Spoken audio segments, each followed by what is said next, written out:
साथियों नमस्कार। मैं आपका मित्र सुरजीत सिंह बुंदेला गंज। जैसा कि आप सब लोग जानते हैं कि वर्तमान में बरसात का मौसम चल रहा है और बरसात के मौसम में चूँकि बीमारियों और व्याधियों के अलावा कुछ और चीज़ें काफ़ी बड़ी मात्रा में परेशान करती हैं। उनमें से एक बहुत बड़ा मामला जो है देखने को मिलता है अक्सर सर्पदंश का।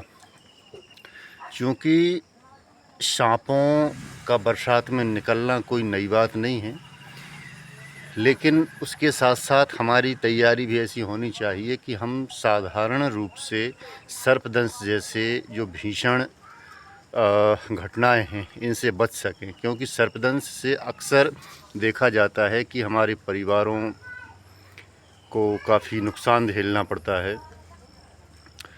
तो सर्पदंश से बचने के लिए चूँकि वन विभाग पन्ना के द्वारा समय समय पर लोगों को जागरूक करने के लिए विभिन्न प्रयास किए जाते रहे हैं, जो वर्तमान में भी किए जा रहे हैं और जो कि तारीफ़ के काबिल हैं। लगातार वन विभाग की तरफ से इस प्रकार के जो आयोजन हैं वो किए जाते रहने चाहिए, ताकि आम जो नागरिक हैं उनको जागरूक किया जाता रहे।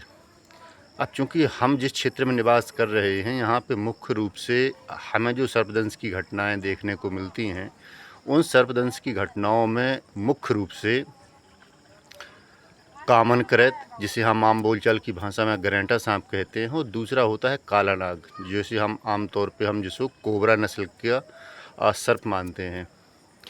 तो दोनों जो घटनाएं हैं, दोनों प्रकार के जो सर्प हैं, इनके काटने से बहुतायत में हमारे क्षेत्र में, हमारे ज़िले में लोगों की मृत्यु सर्पदंश के कारण होती है। तो हमारा प्रयास ये होना चाहिए कि हम जब भी अपने घरों से निकलें, विशेषकर रात्रि के समय में, तो टॉर्च लेकर निकलें।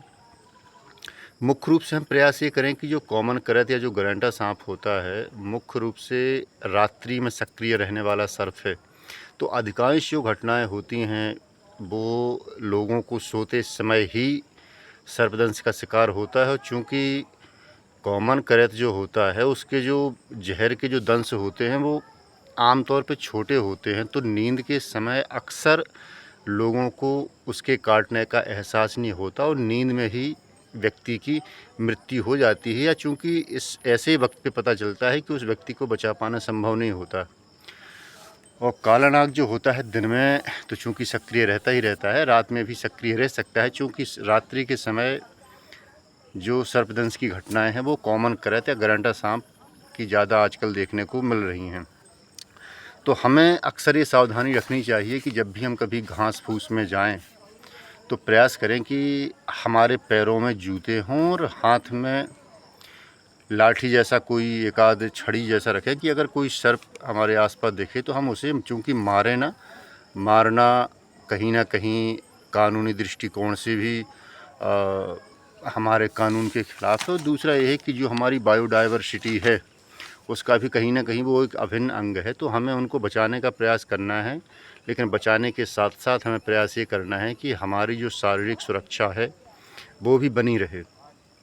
इसके अलावा प्रयास ये करें कि हमारे घरों के आसपास जो दुनिया भर का जो घास फूस कचरा इकट्ठा होता है या जो घास फूस जो उगाती है, उसको हम प्रयास करें कि लगातार समय समय पर साफ़ करते रहें। और तो इस प्रकार से अगर साफ़ सफाई हम रखते हैं, दूसरा प्रयास ये करें कि अगर आप लोगों के घर खेतों के किनारे हुए हैं या आपके घरों के आसपास बहुत घास फूस उगी हुई है, तो जब भी हम रात में अपना बिस्तर लगाएं तो बिस्तर को हम अच्छी तरह से झाड़ फूंक फटकार कर ही उपयोग करें।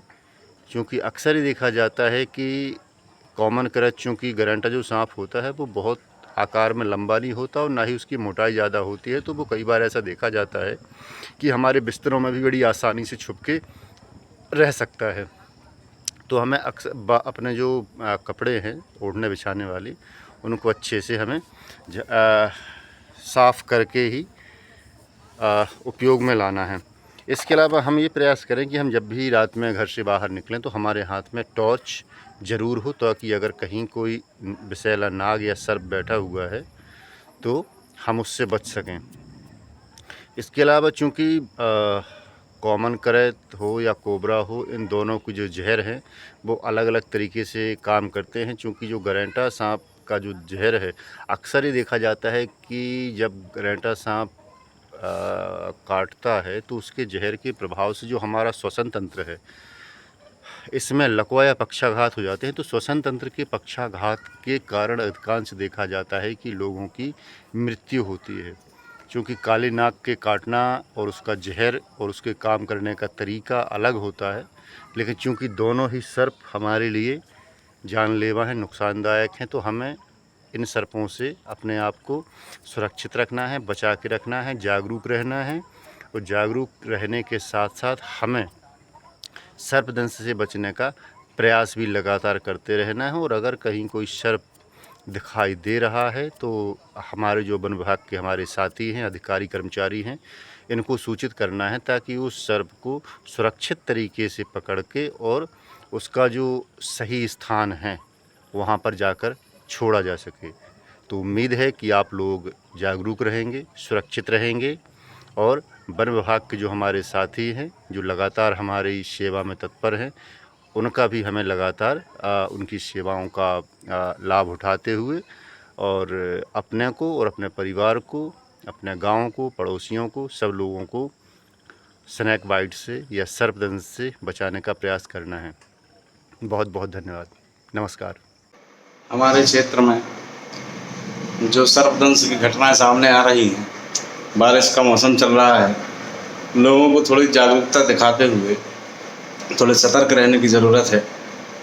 बाहर जब भी निकलें तो लाइट या टॉर्च वगैरह कुछ लेके जाएं और साथ ही में जूते चप्पल पहनना अनिवार्य रूप से प्रारंभ कर दें, क्योंकि इस सीज़न में कीड़े मकोड़े बहुतायत पैदा भी होते हैं। पानी बरसने से वो अपने घरों से बाहर निकलते हैं। कभी कभी वो घरों में भी घुस जाते हैं, कभी आपके जूते के अंदर भी मिल सकते हैं। तो थोड़ा सा आपको जागरूक रहने की ज़रूरत है। कुछ भी चीज़ उठाएं उसके पहले उसे जांच परख लें।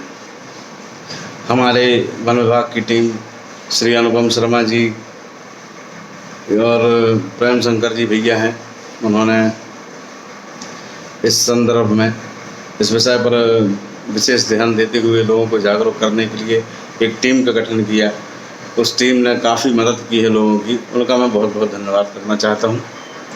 और साथ साथ अगर किसी को सर्पदंश होता है तो मैं ये कहना चाहता हूँ कि वो उसे झाड़ फूंक के चक्कर में ना पड़े, सीधे हॉस्पिटल लेके जाएं, वहाँ पर प्राथमिक उपचार कराएं और फिर डॉक्टर साहब की सलाह से अगर वो कटनी का सुझाव देते हैं, जबलपुर का सुझाव देते हैं, तो फिर वहाँ जाकर आप अपना इलाज करवा सकते हैं। धन्यवाद।